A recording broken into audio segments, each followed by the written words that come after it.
Hello, Night Nation. I'm Trey Strelko, joined by Adam Eaton. Welcome to Sons of UCF, not so live for your holiday consumption. This is another new show. Do we have another new show now?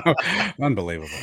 Adam, hello. Happy holiday week to you. Trace, greetings. Greetings to all watching and consuming. Hopefully you've had a relaxing week. Luckily, nothing going on this week, so nothing to talk about. So we'll probably just be here for 2 or 3 minutes. You know, though, if it is a holiday time, you know what I brought that with means me? You've got, listen, I already had to put up with Brian W. Peterson's jokes on this week's Suns today. Are you telling me that this is okay? All right. Well, I've got holiday themed jokes. Knock, knock, Adam. Who might be there, Trace? Lettuce. Lettuce who?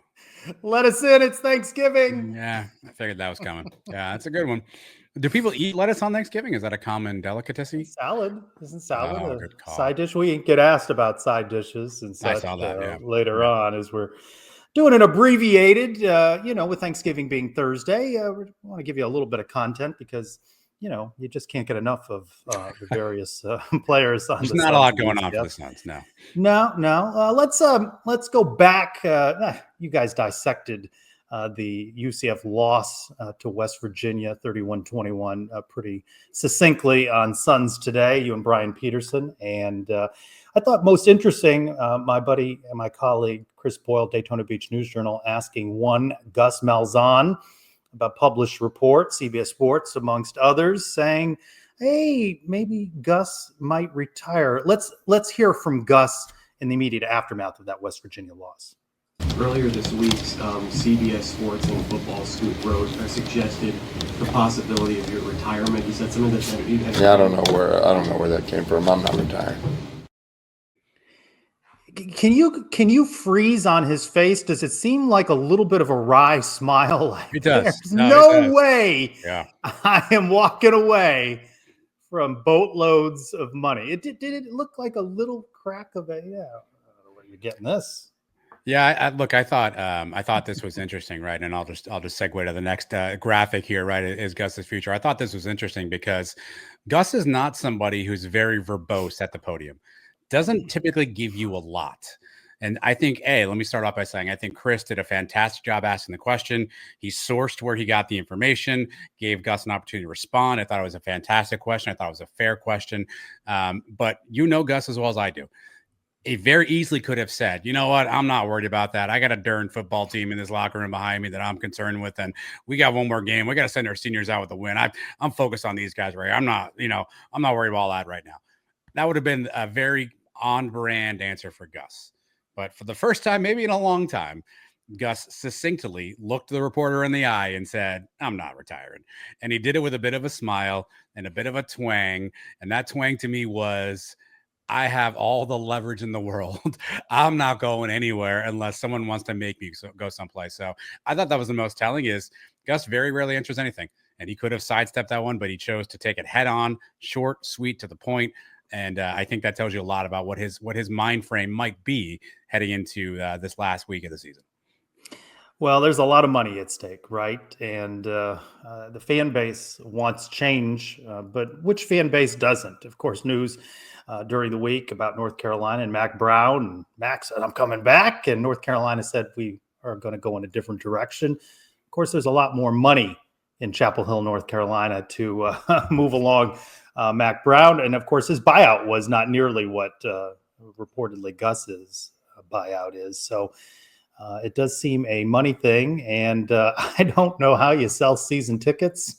What is that marketing campaign in 2025 as the Knights bowl appearance streak is snapped? First time since that memorable 2015 season.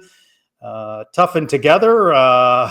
The standard is the standard. What else has there been? What do you got? 2 for 1 deal. Hey, I don't know what this year's slogan's going to be. BOGO.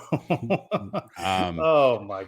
I don't know. I was talking with someone today, and I said the next Sandhill Crane graphic, and boom, I'm going to kind of roll my eyes a bit. And when we get to portal season, and I hear about how this guy's going to make a tremendous impact. I don't know. I'm just I'm going to be skeptical going into 2025, and it's going to be even more show me that you can do more with what presumably would be less. Yeah, that's the challenge, right? Is Gus is now in a position where he has to prove to the fan base that he is the right person for this job. And every decision that he makes is going to be met with skepticism. Everything that happens is going to be met with a bit of a side eye, like you're referring to, until we see the team on the field and you see the results start to turn around. All the we're bringing in this guy, this new person, we're doing this, all that I think is going to be met with skepticism, fairly, by the way, from I think the fan base around. Okay, like we've heard this before. Now you have to show us on the field, and so it's going to be interesting to figure out where the hopium comes from. I'll borrow the Trace Trelko phrase of hopium. Where's the hopium? It's on low supply, Adam. And who's dishing it out? Where's I mean, there's always going to be a segment of the fan base. Well, let me put it this way. Like, I want to make sure I'm clear on this. And I think you feel this way. And I don't want to speak for the audience, but I think everyone feels the same way. I'm never going to root against UCF, right? That's not what I'm going to do. But I think everyone's going to skeptically look at what's happening and go, that's not going to work. Sure, that guy's going to suck. Yeah, that's going to be terrible. I think there's going to be met with a high level of skepticism. And again, it's not rooting against UCF. I would love them to win. I want them to win. But you just look at the situation and the results you've seen, and I can see where people look at that and say, I'm not so sure this is the right path and the right person to take is there. Not that I don't want to be there. I just don't think that's going to be there. And I think that's going to be an interesting challenge for people because we want to root for our team, right? We want to have hope. But I think there's going to be a lot of people doing what you're doing, which is, all right, show me. I'm keeping my wallet in my back pocket. I'm keeping my, my optimism, to myself until I can see on field what you're going to do. Maybe though, UCF would benefit going back to being scrappy and the underdog. Certainly being a favorite in football games has not played to UCF's advantage this season.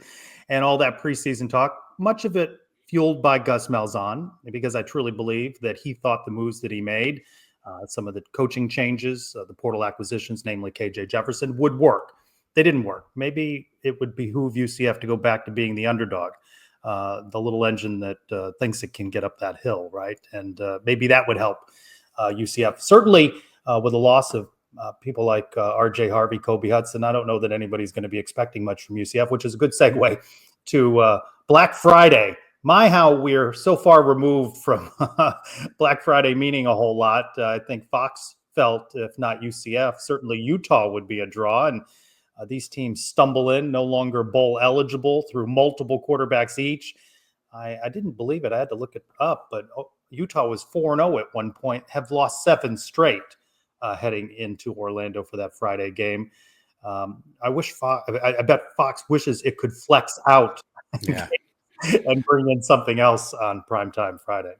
Yeah, if they had the NFL flex model, I imagine this game would be on the ESPN 7 or whatever options are available to us at this point. And, listen, we were guilty of it, Trace. I mean, a lot of people, our friends, Philip from the 1012 network, we're talking about this. Could this potentially be the birth to the, to the title game, right? Could this be the game that sort of the winner gets in, right? And now it's almost like the winner avoids having the worst record in the Big 12, which I don't think we would have had that in our sights. It just goes to show you how, and I don't know if this is the portal era. I hate to always blame everything on the portal and everything on NIL. So anytime something happens and I can't explain it and I don't know it, it's the portal. That's the, and I don't know the answer, right? But it's very actual, pretty dead on accurate. If you look at the Big 12 standings, preseason rankings to where they are now, it's almost flipped in reverse, right? The teams that were supposed to be at the bottom are at the top and vice versa. And I think UCF and Utah are 2 examples of teams that everybody thought had the pieces in place. They had the right moves. They were ready to strike. And here we are with probably less than 500,000 people watching this thing on a holiday weekend on a Friday night.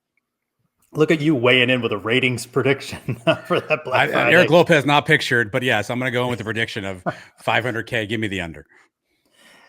It doesn't seem as long ago as it now feels, right? That months ago we were in Las Vegas, hotter than hell, Vegas, and we were talking with Big 12 coaches and players, and there was a swagger about Utah, right?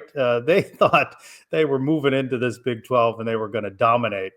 I remember a moment, you have the clip, I had opportunity to speak with 37-year-old quarterback Cam Rising. I know he's not. He's what is he, 25, 26? He's mid-20s, right? I wasn't expecting answers here. I can look this up while the clip plays. Wrong shit, Tracy. Yeah. But asked him about this Utah team and, about being a favorite. And, well, let's listen to Cam. When camp gets underway, what are you most looking to learn about your team? Expect to learn about our team? Yeah, what do you still need to learn about your team?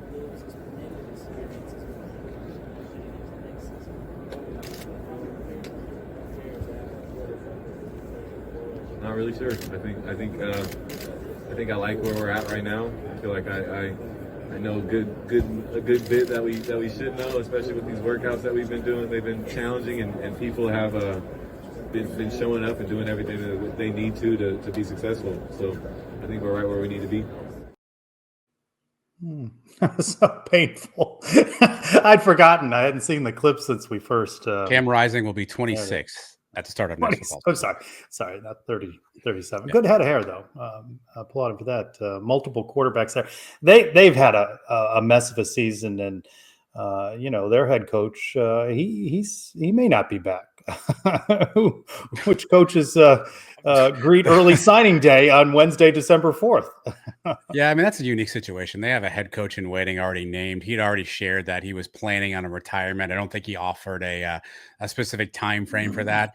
He was asked, I think, earlier this week kind of what that looks like, and he essentially said, listen, it's not working out this year. I get that, and it may be time for a change. So could be speculation. We've been thinking that maybe Friday would be the last game of a coach on the field. We may still get that wish. However, I think it may be Utah's coach, perhaps more so than what everyone from UCF thought may be happening on Friday.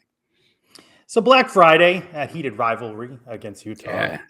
Dozens of people are likely to be in the stands at the Bounce House. But, the core group there will go out and we'll cheer on RJ Harvey, who's approaching, some more record-setting moments in a UCF uniform, and a great appreciation for him. We forget, I think, at times amidst the bus in that transfer portal that he came in, a local guy, went off to Virginia, came back, played at UCF, and has really made a name for himself. Arguably, maybe the Mount Rushmore there of running backs, a heated debate on that Kevin Smith versus RJ Harvey, but nonetheless, he's going to get a hearty applause on Friday during Senior Day festivities. Yeah, I mean, look, there's nothing more that you could have asked for RJ Harvey in his UCF career, right? There's nothing more. I mean, the only thing you could have wished for maybe is health, which obviously sometimes is out of their control. But there's nothing more that you could ask for RJ Harvey. I was having this conversation today with a friend of mine. If RJ Harvey went out on Friday, took one snap, ran for a yard, and left the field, he can do no wrong at this point in my book, right? He can do no wrong. He's earned the right to go out how he wants to go out. I know there's talk about the touchdown record that, I think he's tied with Kevin Smith right now. He can obviously break that record. Gus has been on record saying, I want to make that happen. RJ was on record saying that was a goal of mine, and I can't wait to do that as well. So, perhaps he gets that one touchdown and bows out. And again, he's earned all the graciousness that the UCF fan base has to offer, because it's been a representation of this fan base. I thought it was interesting in the presser, Jace. You were there in the room. He was pretty open about it. Kobe was pretty open about it. And I guess I just said I don't want to blame NAL for everything, but I'm going to blame NAL right here. They were both open about, we could have left. Yeah, we got offers elsewhere. Yeah, people were calling us, but we decided and that level of honesty is just something I guess we all have to get used to hearing that, right? Because it hasn't really ever been that way. But to hear RJ say, hey, I had opportunities. I could have. I thought I might have, but I'm an Orlando guy. I'm a Knight. And we're not going to see too many. I know technically speaking, right, he's a transfer, right? But he spent basically 4 years at UCF if we want to do the math. Are you going to see guys spending 4 years at UCF? Like what percentage of guys on the team right now who are freshmen are going to be here for the next 3 seasons? Less than 1? 2 seasons. I mean, so you go, you show up for RJ, you stand up, you cheer, and you applaud. Hopefully he gets to break the record. Hopefully he does all the things he wants to do, makes his goals. Hopefully he gets out healthy because he's obviously got a bright future ahead of him. But at this point, RJ can do no wrong in my book, and he deserves any and all accolades that are going to be thrown upon him on Friday night. Yeah, people can fan however they want, and they can bail on the game if they choose or not watch at home. But, you only get 6 or 7 of these a year, and I sat through 2015 in the stands, so I know how painful that season could be. It hasn't turned out like we'd hope, and there's an uncertain future, but you still only get so many of these a year, and it's opportunity to tailgate and see friends that maybe you only see during football season. at games. And so enjoy what you can. Enjoy those pregame festivities. Hey, the concert's back on, right? Oh, I forgot all about poor Natasha Bedingfield, who will be performing live on Friday. So, Natasha, the crowd may not be what we anticipated when we booked you. Give me a number. Give me the number. What's the crowd number? For her concert or for the ball game on Friday night? Give me the concert. That's a strong 38,000 announced. Wow. Announced. Okay, announced. Yeah. 26,000, 25, 26,000. I was going to go. I think there's a core group of people. Students won't be there, and it's I was going to go 30. I was going to be in that 30s mark, right? 29, 30, 31, somewhere in that sort of that 30, 30 bit higher, and yeah. I don't expect Utah. Those people that already bought tickets, but there were a lot of UCF fans that had tickets purchased for West Virginia that said, "Hey, I'm on Southwest. I don't have to get on that flight. I can bank that credit for another trip somewhere." So I mentioned some of those Utah fans. Hey, you're missing out with warm temperatures during Thanksgiving week. So it could be Utah fans are coming, just not going to the game. Maybe they're going to take in the sights, the sounds, and they're like, I'll just catch this thing on TV. I'll spend the day at Disney World or something. Well, one more rodeo, as Gus Malzahn likes to say, on Friday prime time, 8:00 against Utah in the Bounce House. All right. Before we get to the mailbag, got another joke for you, Adam. Oh, good. Perfect. What kind of shows do green beans do? Short ones. Podcasts. To that viewer who says I don't have much of a sense of humor, I just don't know how this does. McGuckin, yeah, your boy McGuckin. Yeah, I'm not writing the jokes. Or girl. Yeah. How do you come upon these? Oh, a lot of internet research. Cull through hundreds. I'm glad you're using the internet are my for good purposes. Yes, I'm happy about that. We promised at the beginning of the week a mailbag segment, and a mailbag segment we will deliver. It is that time again. So it's a mailbag. So what? So what? Do you know whose mailbag that is? It's that time again. Time to open the Brian W. Peterson Sons of UCF mailbag. Which set of jokes did you like more? The ones Brian produced for the Sons today, or the Thanksgiving themed? Well, right now you're winning because I had to listen to 5 of those. I only had to listen to 2. I don't have 5. I've got 3. Yeah, I'm teasing that there'll be one at the end of the show too. Just doing the math right now, you're in the lead. You're in the lead simply because volume is lower there. So congratulations. At Z Dadouche, no questions for me this week. Just want to say I'm thankful for you and all the contributing members of the Sons of UCF. Even though a tough season, you all work tirelessly to provide Night Nation excellent content. Thank you. I appreciate that. Very much. Nice to get some some kudos, some food related questions. Todd Maz on Blue Sky and Tiger Picks _ on the Twitter, both asking about favorite Thanksgiving side dish. All right, I think we do this every year, and I think I have the same answer. I don't know if you consider it a traditional side dish, but this year we've actually upped our game a little bit because there's a new recipe in the family: mac and cheese. I love a good mac and cheese. Yes, side dish. Yeah, yes, I'm with you on mac and cheese. Also, stuffing can be good if it's a good stuffing, a different kind of recipe for stuffing. Yeah, I'm a good stuffing. I don't like when it gets too complicated. Don't start throwing in meats and cheeses and all that stuff, but a good, just nice, stovetop stuffing situation. Oh, you mean in the stuffing, or are you anti-charcuterie? I'm pro charcuterie, I guess. Okay. I don't really know that I've taken a stance on that ever. First time I've had that.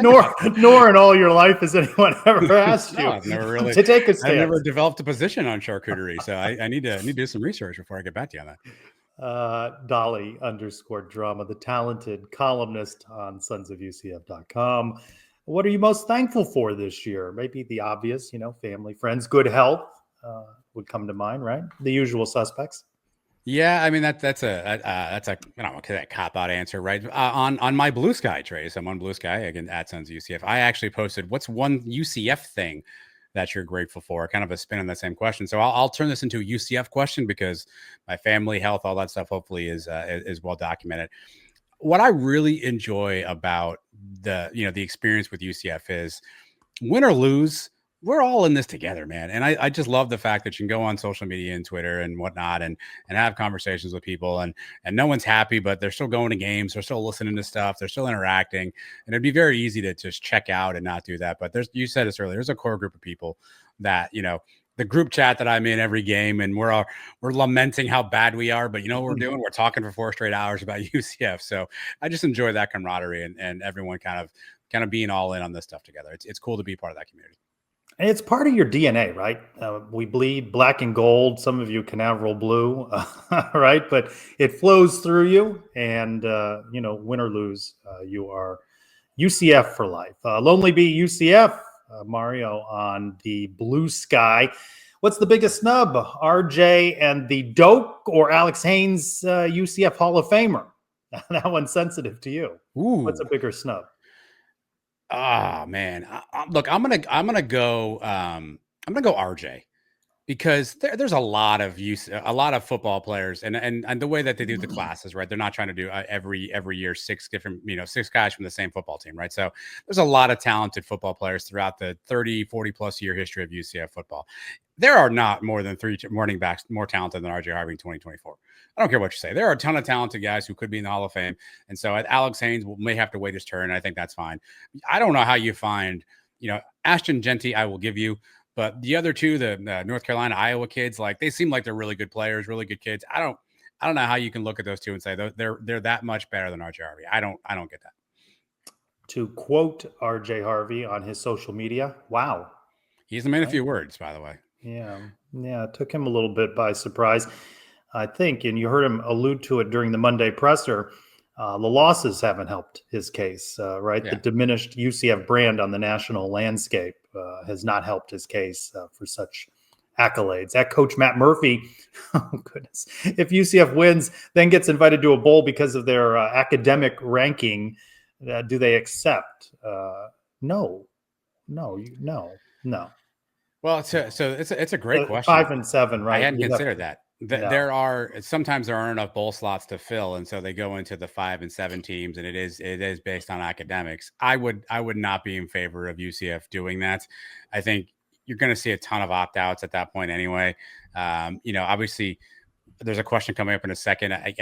We appear to be hitting a reset button. I don't think going through a bowl charade is the right time right now for UCF. So hopefully, if that's an invitation, the staff says no thanks, we're moving on.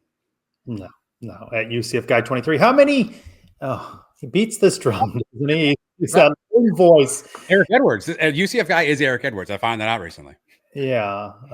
There's a consistency in their Twitter personas. Yeah. How many UCF followers have apologized to Gus? Oh, there's a tall ask for crying about Gus not starting Risk sooner. I think he's alluding to the fact that Coach Lounsbury seemed to indicate on our recent Sons of UCF Live that, we haven't had 100% healthy Dylan Risk throughout this season early on, and just shows we really don't know all the important things behind the scenes. That is true. Right, there are points of commonality that I can find with UCF Guy 23. We don't know everything that goes behind the scenes, and certainly keyboard warriors and couch potatoes. We can be critical of the decisions. We don't know all that goes in. I'm not quite sure people are lining up to apologize to the $12 million man. One, I'm going to have to research how one became a couch potato. How did that become a derogatory term? Because that's not a term of endearment. So do people have potatoes on their couches? I need to check that out. 2, if we want to be cynical for a second, we did see Dylan Risk play early in the season. He got some mop-up duty early in the year, right? So how injured was he? I don't know. I'm not saying Coach Lounsbury is incorrect, but we did see him play early in the season. So I don't know when that injury came about. In terms of apologizing to Gus, listen, I think I'm always annoyed and or frustrated in life by anybody who's too far on one side. Right. Like if you're too far over here, there's an annoyance there. And I think I understand what UCF Guy is saying, which is let's give Gus some time, but to absolve any number of transgressions, bad decisions, or ineptitudes, I think it's a bridge too far for me. Like, I get that maybe it's unfair and we don't know everything to your point, but to absolve him of all of that that's a bridge too far. 4 quarterbacks. Nobody hurt, really. Okay. 4 quarterbacks. Yes. Yeah. At least Utah's got some reasons. Half of them are hurt. Correct. Yeah. At least Utah's got some reasons. At D-Rob, a.k.a. DTM, do you still think Gus wants to be UCF's head coach? Now, you commented on this, as you watch these pressers. I got to tell you, nobody watches more of this stuff than you. I don't think anybody at UCF watches as much of this stuff as you, because you're editing clips for various shows on the vast Sons of UCF network. Is there a prize for this? Do I get a prize for watching the most Gus Malzahn press footage? You've noticed a bit of a change in his that defeated, that sullen, like I've long felt he's trying to turn this thing around. It's just not working, and maybe they're just snake bit a bit this season, and there's hope in the future. But he has certainly not looked very enthusiastic amidst a season that no one quite saw coming. I think it's really interesting. In fact, that's why I was fascinated by the way he responded to Chris's question about retirement rumors, because his body, I'm not trying to play body language expert. His body language would lead you to believe. Maybe we ought to bring a body language expert on somebody in here that he is somebody who's frustrated. He is somebody who, to your point, maybe is at his wit's end in some respects, that is trying to turn things around, that every move you make turns out to be the wrong move. Like, he seems like somebody in that space. He's got to be looking at this roster and saying, I'm losing all these guys that are walking on senior day. I'm rebuilding. I'm losing guys. I'm going to lose guys in the portal. NIL stuff is getting really kind of interesting. And how's that going to play out next season? There's a lot of factors that you look at this and you say, am I ready to take on this next evolution of college football? Gus has talked a lot about college football's change. It's a new era of college football. And so he's keenly aware of it. So that's why I was surprised, or I think it's a really good leverage play to say he's not walking away, because there are a lot of things that I think you could look at this and say, this doesn't look like a situation where maybe Gus wants to be in anymore because of all these different factors, right?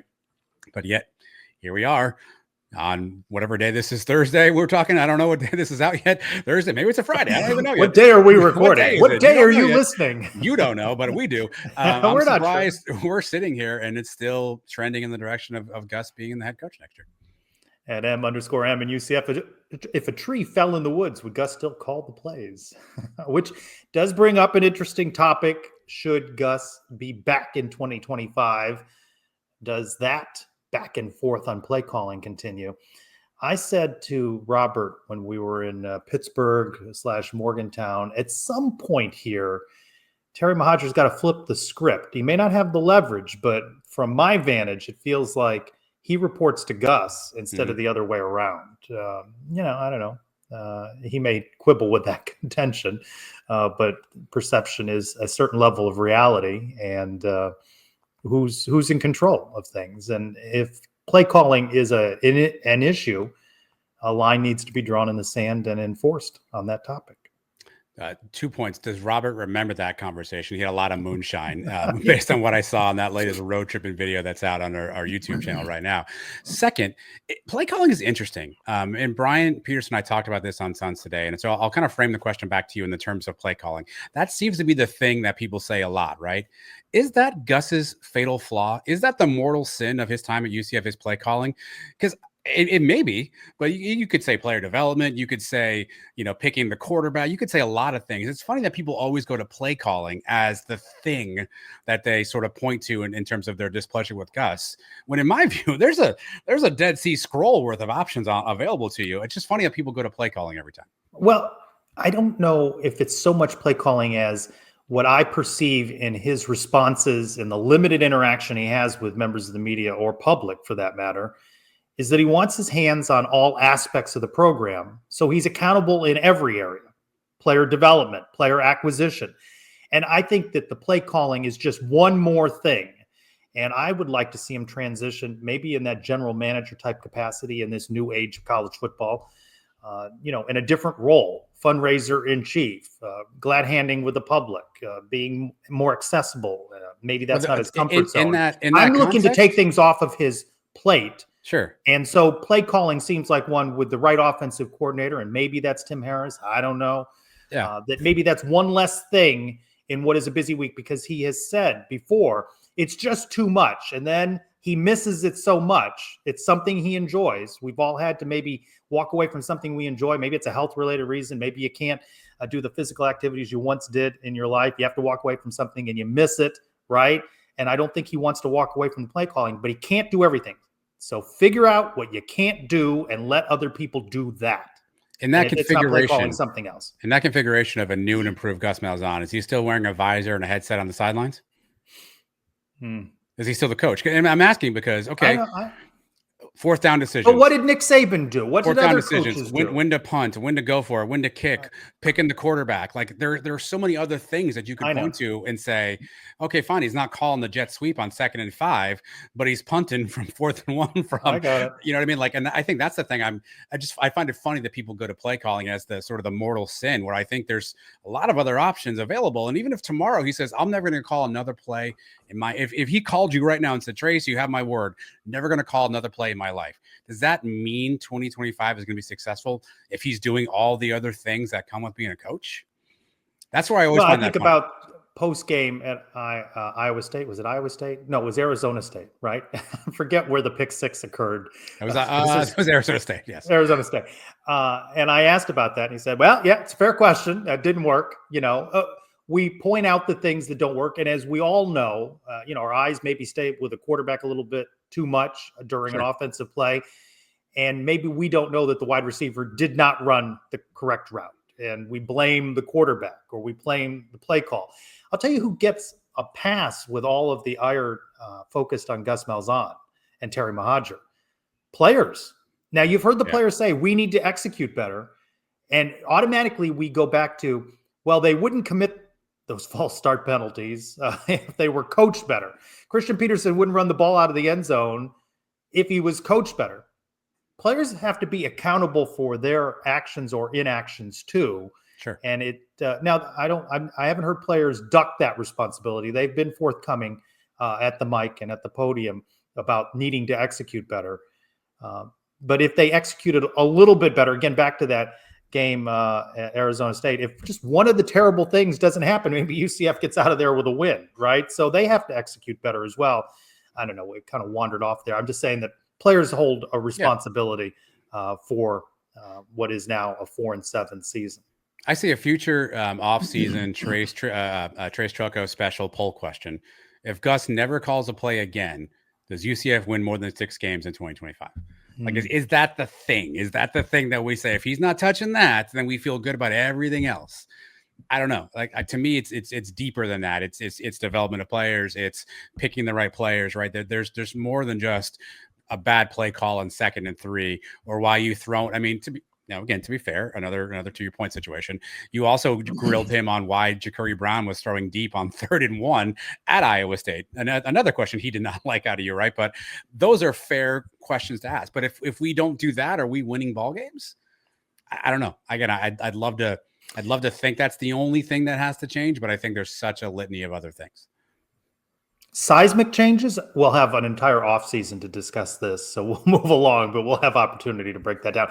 At Death Save Arcade, how many times should, and I think this one was directed to me as well as members of the media, should you ask if coach plans to retire over the next 6 months during interviews? A, 1 time, B, 10 times, C, every time he does a media interview, or D, I don't care about UCF, so I don't ask to drive the point home. I think that and I don't know that this was at Death Save Arcade, but someone on a message board said, boy, be nice if that Orlando Sentinel columnist Mike Bianchi was in there. He just asked about anything. And there's a difference between being more journalistic minded and being an opinionator.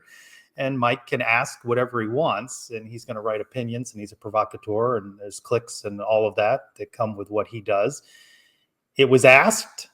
Kudos to Chris Boyle for asking it. How many times? I mean, all these questions that I get. Well, you need to ask him when he's going to step down. He's got a contract for a couple more years, right? If the athletic director isn't going to come out with a vote of confidence or a dismissal, what is it you want done? And I would just challenge all of you next time you're at a coach's tour event or the radio show or any other opportunity you have to see Coach Malzahn, ask these very questions. I'd be curious to see his response. I think these questions get asked. I just think people aren't satisfied with the answers more than they are the frequency of the questions. At blackgold_Ed, is Gus Malzahn the most despised coach in the modern era of UCF football, or were the knives out just as much for George O'Leary? Now, George was here for a while. Yeah. And it was the roller coaster. It was the up and the down. The ups were very high. Right. There were a lot of great ups. The downs were low, but the whole stadium construction and Nicholson Fieldhouse and all of that were big things that were part of his resume. He always had a core group of supporters. You know, those people that ponied up for that statue come to mind. But there were detractors as well. He was just here a long time. And again, the highs were very successful. Conference championships. Yeah, go look up his resume. I mean, he would usually pack in a good year with a bad year, and it would just be sort of a, what are we calling a teeter-totter? Is that what you and Christian called it? What do you seesaw? call it? I think I call it a seesaw. Yeah. Had you heard the other term though? I've heard of teeter-totter. Yeah. Okay. Yeah. Okay. Yeah. But that was kind of George's his MO. And again, there's certainly detractors. Our good friend UCF Mike, when we first talked to Coach O'Leary, said, "Listen, you don't know this, Coach, but I owe you an apology because I used to kill you every Saturday watching games on my TV." And obviously there are other things off the field that befell George at points in time as well. I would challenge you this way: in the year of 2024. If a first year coach at a new institution doesn't win a game, is he back the next season? Because that's what happened for George O'Leary. Well, look at what's happened with half a dozen schools in the American, Charlotte, FAU. Yeah. 2 years. Is that enough? I mean, you can know maybe that a guy's not your guy at a certain point, but 2 years? What can you do, especially at an FAU? What do you want from them? I think the nice route also, I don't want to be this get off my lawn guy, but the ability to voice your displeasure was not as prevalent as it is in 2024. Social media did not yet exist. The only way you could do your displeasure was by talking to your friends, your buddies, sending emails, faxes, perhaps to the office. Now you just turn on Twitter, somebody's beeper, and 6 seconds into your scroll, somebody wants to fire Gus Malzahn. So I would also say it's a byproduct of 2024, having more ability to voice your displeasure on multiple different streams and platforms. At PJD Duke, how long does it take to rebuild a team? I was under the impression Coach Malzahn's intention was to build the team. I don't understand why it's taking so long. It's interesting. I asked him at Big 12 Media Days whether there was a bit of a reset button, right? There was the first 2 years in the AAC and then the transition to the Big 12, which I think is Eric Edwards' point, right? Is that it's 2 years. And there's a little bit of success there for BYU, which is an established brand. But Houston, Cincinnati have kind of struggled as well. And we forget the transition made by, say, a TCU, that it took a while to build up. And I think we are seeing in multiple sports, especially this fall, that transition to the Big 12 is a little bit mightier than maybe UCF fans expected. Yeah, I think that overall has certainly been a challenge. We talked about that on the first episode, to your point about how long does it take. And I thought Ben Hazel, who comes on and talks hoops with us, gave really good voice to it. Everything has to move in the right direction. All the programs, all the infrastructure, everything has to move in the right direction as you kind of build and grow and develop into that. And that will certainly take some time. And we know this. It's been talked about. UCF not yet getting a full revenue share from television contracts, specifically in football. So there's a bit of a financial gap there as well. And so that's what's interesting is you and I'll pull this clip in the offseason. You had a one-on-one with Terry Mohajir at that very same I'd like to hear that again. At that very same Las Vegas when it was 118 degrees. And he looked you dead in the eye and said, we're going to be a top 25 program in all sports in the next 5-10 years. And that may be true. He's on the clock though. He's got 4 years left if he wants to meet that goal. At 2 letters, 2 words, Robert, you can find his latest tailgating video from Morgantown, West Virginia on the Sons of UCF YouTube channel. He says 22 assistants, position coaches on the UCF football team, assuming Gus returns next year. How many of the 22 return as well? I think there have to be changes, right? Is that number right? I think he's talking about unpaid like analysts and stuff. Analysts see, I don't know enough about them. I'm going to take my core focus to the core ones, the position coaches specifically, right? And I think it's really interesting when you think in terms of Tim Harris and Addison Williams, right? I think that's really interesting as key drivers of things. But again, is Gus in control of this? Is Terry Mohajir imposing some changes? We don't know what that looks like behind the scenes. Yeah, but it seems, for the better of a lot of things, that some changes are needed. Well, it's going to be interesting, right? Because Tim Harris, formerly of FIU, a lot of rumors swirling that the FIU coaching position will become available. Imagine he'll be a name for that. FAU is open. Mm-hmm. He's got a heavy South Florida tie. So does he get an option maybe to leave on his own? And what does that look like? I think that here's the thing on the defense, Trace, and it pains me to say this because as a human, as a person, I really like Addison Williams. Third Las Vegas reference we're going to make. We spent some time with him at Vegas, just kind of just chit-chatting on the side. Good guy, good person, talked a lot openly about some things that were going on, right? you can't demote him again. Like if No. he just has to leave at that point, right? So, and Yeah. if that's the case, if you're going to get rid of him, that entire defensive staff almost is going to go with it, right? Because you're going to bring in a new defensive coordinator who's probably going to want to bring in new pieces and new things as well. So if Addison's not your guy, I mean, his UCF tenure, unfortunately, is probably done at this point because you can't bring him back and demote him again. And what would be the reaction of the fan base to bringing back one or both? What changes does Coach Malzahn make somewhere else along the line? And back to what I said earlier about a skepticism that sets in. You saw how fan reaction was to Ted Roof, right? Gus Malzahn's going to bring in people that he's comfortable with. And I think that's going to be met with a skepticism. Yeah. And maybe at this point in his career, maybe he just needs to be challenged in his thinking, and that might take him in a new direction. You know, he talks about adaptability and the changing landscape of college football. How adaptable will he be? Well, and that's interesting. That's where you talked about what can Terry Mohajir force him to do, right? I don't know how your place of business works. I don't know how everybody's place of business works, right? But there's an authoritarian line in terms of hires you can make, right? And oftentimes your boss has to interview somebody maybe that you're hiring and vice versa. Does Terry say, "Hey, I have final approval. Go talk to all the Bobby Bentleys you want, but a Bobby Bentley drop, not on my staff." Right? Like, does Terry have that, or does he pull that kind of authority and say, "We are making this together. You don't have the authority to hire a coach without my sign off on it," right? And I don't know if that's something he would do. I don't know how that would work, but you want to talk about changing and adaptability, right? Or else, are we going to get another Bobby Bentley, right? Are we going to get who was Auburn's defensive coordinator in 2016? Like, are we going to get that guy? Like, because that's the thing. And I get fundamentally, if you were starting a business tomorrow and you needed to hire people, you would go to people that you know and trust, right? You would bring those people in. And I understand coaching is the same way, but at some point in time, you have to look and say, groupthink is not the right thing to do. We need a disruptor on the staff. We need a new offensive philosophy. We thought we were getting that with Darren Hinshaw. Right. If we're being honest, we thought that was the hire that was kind of outside the Gus tree. And, you know, he was maybe it was a little different, and it lasted all of 6 games. Yeah. At Golden Knight _2, which quarterback will be the first to enter the transfer portal after we lose to Utah? Now, come on, Golden Knight. That's just a downer. Hey, you know whose name we don't talk anything about? Let me throw in with Riley Trujillo.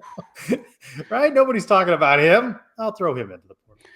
That's a great question. I mean, somebody, it's got to be at least one of them. Maybe the question is better is how many? Like, if I put the number at 1.5, you taking the over or the under? I would think, and this is just, I'm thinking out loud, so this is just reckless speculation. You would think at this point, Dylan Risk and EJ Colston are in a battle for next year's QB1, right? Yeah. So you would think those two say, I'm coming back, unless there's a clear signal that one's ahead of the other, right? Then what does Ja'Carri Brown do? All right, I'm not going to get a chance, right? What does Riley Trujillo do? Say these guys are basically the same age as me. I'm not going to get a chance here. I'm out, right? So I think that's the piece you have to look at. If you assume that Risk and Colston are going to be sort of 1-2, and you also don't go to the portal and grab somebody else. Yeah, that's the big question. Gosh, Dan it, Keys 260 on the blue sky. Good one. How is next year going to be better? Aren't you tired of waiting all offseason to watch 2 cupcake games? I miss those cupcake games. They were wins. Those were 2 wins. This team was 3-0, Adam. 3-0 after that comeback win. I jumped up and down in the end zone with one Christy Malzahn in Fort Worth, Texas. We were very excited about the come. I'd love to see you and Christy reconnect again on Friday and see where you're at in that relationship. Yeah, not so much. How do we get to? I don't know. I think there will be skepticism. I think everybody threatening to pull donations and season tickets. I think that there will be a decrease, but I don't think that will be an abandonment of the program, because I think people bleed black and gold. And now dollar donations and maybe changing the tune of those donations. Yeah, sure. They may feel a little pain there, but I don't think 28,000 season tickets is going down to 10,000 or anything. I don't think people are abandoning the program. I think that's one piece. I think the other piece is just, we're thinking myopically through our own selfish lens of fans, donors, right? What about players? What about players who are like, this is a sinking ship? I don't believe in the staff. I don't think we what the players who are potentially going to leave, and players who are in the portal going, I don't know, am I going there? Like, seems like things aren't really going well. Maybe I don't want to do that. Negative recruiting is a thing, I, Trace. I think it all comes down to money. And I think the Kingdom in its current incarnation is busy inking guys before early signing day, and that's finalizing those contracts. Well, that's a great question. Maybe you can get this answer because I honestly don't have the answer to this. Are those Kingdom contracts that are going to be signed in December or January? Are they good through the entire year? So if this House bill, as I understand it, they're and good there's now for rev the entire share. year. What happens? So if we have rev share and like which I don't know, I honestly don't know the answer. Which one supersedes itself, right? I think that's the part that'd be interesting to find out. Like, are you on that contract for the entire year, regardless of rev share? Should you get rev share plus? But maybe it's rev share plus. I don't know the answer. I think it'd be interesting to see how the players are there. I know how we're thinking about it as fans, but what are the guys in the locker room like? Am I staying here for this? I'm just saying that once they've inked a contract, I think they've got a lot of that roster locked in. But prepare yourself, as we did when there was some names like Xavier Townsend and Colton Boomer that entered the portal. There are some names coming into that portal. At _Orlando, what has happened to volleyball, women's soccer? Injuries not good enough? Yeah, there were injuries. Talent level's not there yet. A lot more recruiting needs to happen. Both programs have struggled, volleyball especially this season. At Love Not War 311 on the Blue Sky, are we a women's basketball school now? They've started off strong, but they've got a roadie out, an attorney in Las Vegas. We'll see. You know, it's one thing to play. What was it? SIUE. You found the E to be Edwardsville. What was it? I thought it was Evansville. Now you're saying it's Edwardsville. I think it was Edwardsville. You could be right. But you could be right. And that's a lot different to play Baylor. So let's see when conference play begins. They started off strong last year, too. Emptiness 4, Michael on the Twitter. If people from the U.S. smile, do people in most other countries skill-a-meter? I don't know. I don't know. I don't know what to do with all that. I don't know what that means. At Joe Witt 09, what would you do with $12 million? Never work a day in my life. Would you continue to do this? I would. Yeah, I would. But we would do it secretly right now. Yes. No, I'm not right now. Well, I or maybe doing something with the coaching. No, I would not. I would do passion projects, Trace. I'll tell you off air. I actually discovered a passion project today that I'd love to get off air. Come on, well, nobody's watching. Nobody's or someone steal my idea. So passion projects. That's what I would put my energy into. Gotcha. A lot of philanthropic things. I just would try to lead my life as I do now, and try to do what I want to do and can do most days. And so a little more travel. There'd be a little more PTO days. I'd also want my name on something in the UCF football stadium. Cup holder. I know you joke about a urinal or something like that, but yes. what would you want if you? Now, not money's no object, because maybe you're not going to have the 12 million and you're going to give 5 million to a big building or something. But what would you want your name on? I mean, name the locker room after me. You know what I mean? Like, actually, if money wasn't an object or I could afford it, I would want to build the UCF Hall of Fame / museum. I like that. Now, I don't know what that's going to cost me, but or maybe we retrofit a space and make it I've seen all the videos you were posting at Arizona State, Iowa State, just great, really beautiful facilities, right? I'd love to build sort of that museum / UCF Hall of Fame. Clay Pasco says, "Dear Trace," but I'm going to include you. Would you trade this Utah game for a rivalry game against South Florida? There's no juice in this game, but there would be more juice if it was South Florida. I do give him that. There would be more juice. Look, I just think it's time to move on. Like it's not happening right now. We've parted ways. Like at some point when that comes back together, I'm not longing for the days of that. If it happens organically, yeah, sure, fine. But I don't think we need to go out of our way to find a way to schedule these guys. Like, frankly, we got much other important things to worry about right now than playing the Cows. He also asked. I think it's subsided. It's subsided throughout the season, though. Don't you think? Sure. There's not been as much jawing back and forth between the fan bases. Also asking about favorite Pop-Tart flavor, the s'mores. The s'mores Pop-Tart. I'm a good double fudge. Do you heat it up or do you just eat it? I can go either. I can do either. I almost caught myself in a clippable moment there, but I did not. I can do either. So I was at an airport recently, and I just needed a grab and go breakfast, and they the little Hudson News stand there had Pop-Tarts, and of course no toaster available to me, so I had the non toasted OG cinnamon brown sugar. They were fantastic. Cinnamon brown sugar, was that frosted or Of they're course, frosted, yeah. right? Yeah. Go frosted. You know, I'm not a psychopath. Thank you, everybody, for your questions. All right, it is that Yeah, I segment forgot that I about love what's in so the box. dearly. Hey, Adam, I gotta go dig what's around. Hold in on the a second. box? Down here on the thing. Yeah, give me. We gotta. Oh, we've got to. Well, he's forgotten.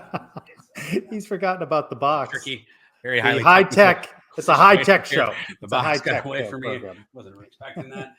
But do you know what that box Never is? not by the quite way? know how these things play to the audio only peeps. Yeah, They no, get you're used to you fine. wandering away from the microphone. TN 1215 is how you get 15% off an order, Trace. Here's your question on this week's What's in the Box. I'm keeping this short and sweet. To get caught Oh up boy, in this questions. feels like a long one. Oh, what are you written? Oh. A novel here? If your boss accidentally sent you a provocative text message that was meant for somebody else, would you ever tell anybody?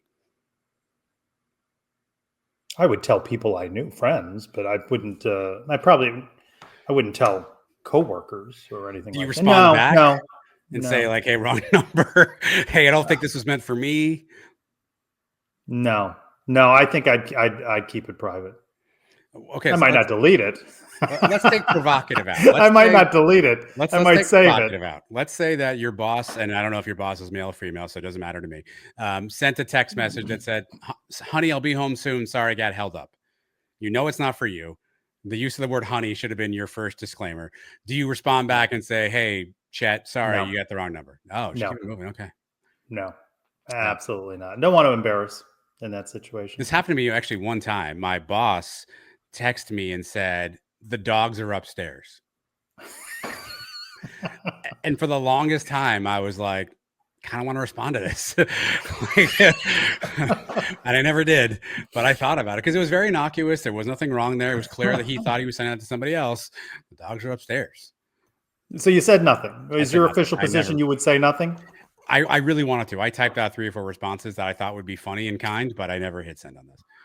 One of them was who let the dogs out. That was one of them. Right? There was a lot of options. I never responded to. Well, because at some point he wondered why whomever did not respond, and then saw, oh, so they already know that you know. Well, so let's play this backwards. So let's say you send that message accidentally, and it's who let the dogs are upstairs, and you get home and you're like, no, what the hell with the dog? And you realize that, oh no, I sent that to Clay Pasco, not to who I meant to. Do you follow back up with Clay and say, hey, my bad, I sent that accidentally, or do you just hope no one notices and keep it moving? I will say it happens a little bit more on social media DMs where I think I'm saying something to you. I was talking to our new intern, Dwayne, and you know how I send you the Around the Kingdom rundown? I do, yeah. And I drop it into the DM. I sent it to Dwayne by mistake. And I said, well, that's not what I was planning to ask you, but here's a preview of this week's Around the Kingdom, Dwayne. Yeah. And he appreciated that I included him, even if I acknowledged that it was accidentally. Is he going to be on the show this week? Do I need to prepare for that? No. Does he have a part? Is he doing silly game and you guys are replacing me, or what's going on? No. All right, let's put a wrap on this one. Hey, I got one more for you though before we leave. My friends told me to stop telling Thanksgiving jokes, but I couldn't quit cold turkey. I miss your sound effects, but I know it was met with great applause. I know it was met with great applause. Everyone, be safe in your travels, and we are grateful and thankful for your support of the Sons of UCF. No matter what may happen on Friday night, try to enjoy it. If you're in the bounce house, cheer on the seniors, or wherever you may be watching or listening, and we'll come together for a full week of shows next week as we talk all things UCF sports. For Adam Eaton, I'm Trace Trelko. Go Knights! Charge on!